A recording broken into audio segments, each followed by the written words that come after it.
What's going on, guys? Welcome back to another video. Today I'm going to be showing you how I take all of my photos for both Depop and eBay, and a little bit about my whole studio setup and what I do to get those ready for listing. Alright, so the stock they're going to be shooting today is the stuff that I picked up in the most recent car boot video. You can find that in the corner up there. So starting off, we're going to be using this lovely 2000s Napa Pidgey long sleeve polo. The most important piece of advice I could probably give to start with is that before you start doing any photos, make sure the item is clean and it is not creased or doesn't need ironing or anything like that. This one is all good to go. I've given it a quick steam, so it should be all ready. Alright, so next thing you'll need is a really good quality backdrop. I've tried acrylic sort of back ones in the past and they just give off sort of horrible sheen. I didn't like them. So I went for this. It is 10-meter roll of plain matte white photography paper from Wex Photographic. I picked it up 2 years ago for £50, I think. And that is a 10-meter roll. So that'll last you absolutely forever. I've had it 2 years and I've probably only cut off like a meter already. Starting to get a little bit tatty again, a couple marks up here. So I'll just trim that off, but it's only a few inches lost there. So yeah, this is the sort of thing you'll want to make your photos look really professional on Depop and eBay. So as you can see, my backdrop is wall mounted. That's just to give me a little bit more space on the floor, especially when I'm trying to move around, because it's not the biggest studio in the world. I'm sure many of you feel the same way, so it's a really good sort of space savvy solution. I picked up these industrial brackets. They were probably £15 for the pair. They're really easy just to pop in. Make sure you've got a solid wall though, because this paper on top does weigh like 1.5 kilos. So yeah, just pop them in. You can find them in probably like a Screwfix or Toolstation or something like that. If you're in America, I'm sure Target or something does something similar. But it's just attached to the original beam that came with my softbox lights. Cut a little hole in the top and holds it pretty well. So it's a really good sort of solution just to give you that little bit more space. Okay, so in terms of actual lighting, I use 4 lights in total. So I used 2 softbox lights and 2 what would have been umbrella lights, these ones here. But I just found that the umbrella was taking up so much room, I just got rid of it. I found that light on its own still worked fine. So 2 of these softbox lights, same setup, mirrored on either side. So it looks like this. But I find that that does the job really well. I'm using 85 watt bulbs because that's still what came with my original softbox setup a couple years ago, and the bulbs are still going fine. They are getting a little bit dimmer as time goes on. So I have seen people using 130 volt bulbs, or watt rather. So I might try and upgrade to those and see if they make a difference as well. But at the moment, I think that these work fine for what I need. So I'm just going to show you how I would go about using those when I'm taking photos. So yeah, this is my setup. So yeah, as you can see, very quick and easy to set up. For those wondering about the actual lights themselves, I picked these up from Amazon. They are the SD ones. I'm not sure if they're still for sale on there. They were £50 a couple of years ago.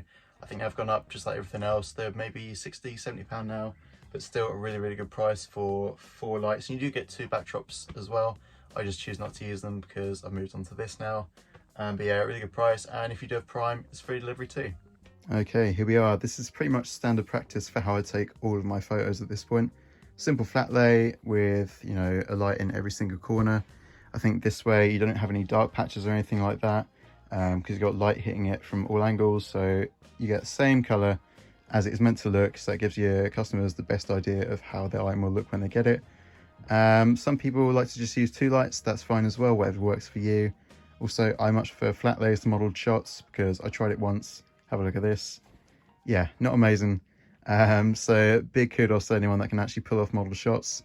Some people do hang shots as well. It's just something that I prefer doing this because I think it looks the most professional for my brand. But it does kill your back, I must say, doing flat lays. So yeah, look after that. Maybe do 15-20 day tops. Okay, so when it actually comes to taking your photos, it's really important that you pack in as much detail as possible, especially when you're using Depop. They only give you 4 images to use. So I normally take one from, say, here of the front, another one of a different angle, say there. And the most important part is getting in the details that people really want to look at. So the logo on this one, so you've got the little graphic there and the embroidery.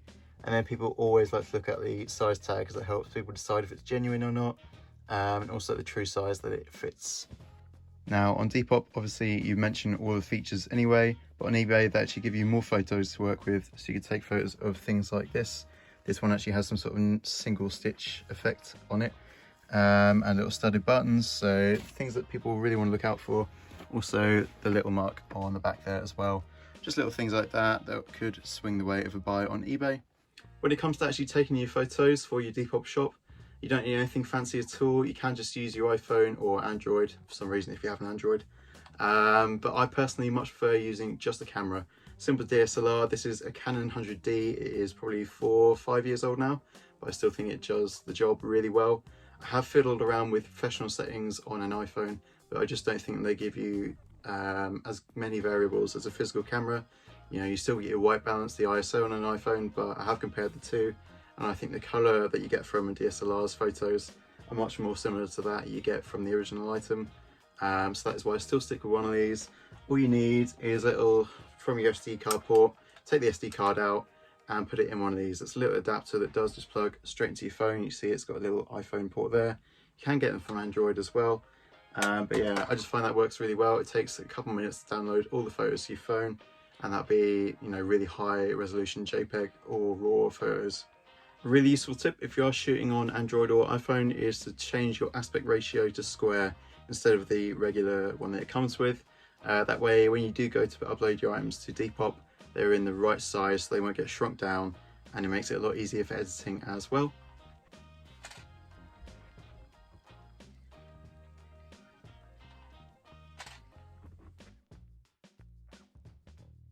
Another really useful tip that I first saw Sam Ralph's using, check out his Instagram just below here, is that if you've got a tag that's just sort of flapping around all over the place, not sticking down when you want to take a photo of it, just take a coin that is roughly the same size as the tag sleeve and pop it inside like so, and that will just weight it down and stop it sticking up when you try and take photos of it. It's a really useful hack.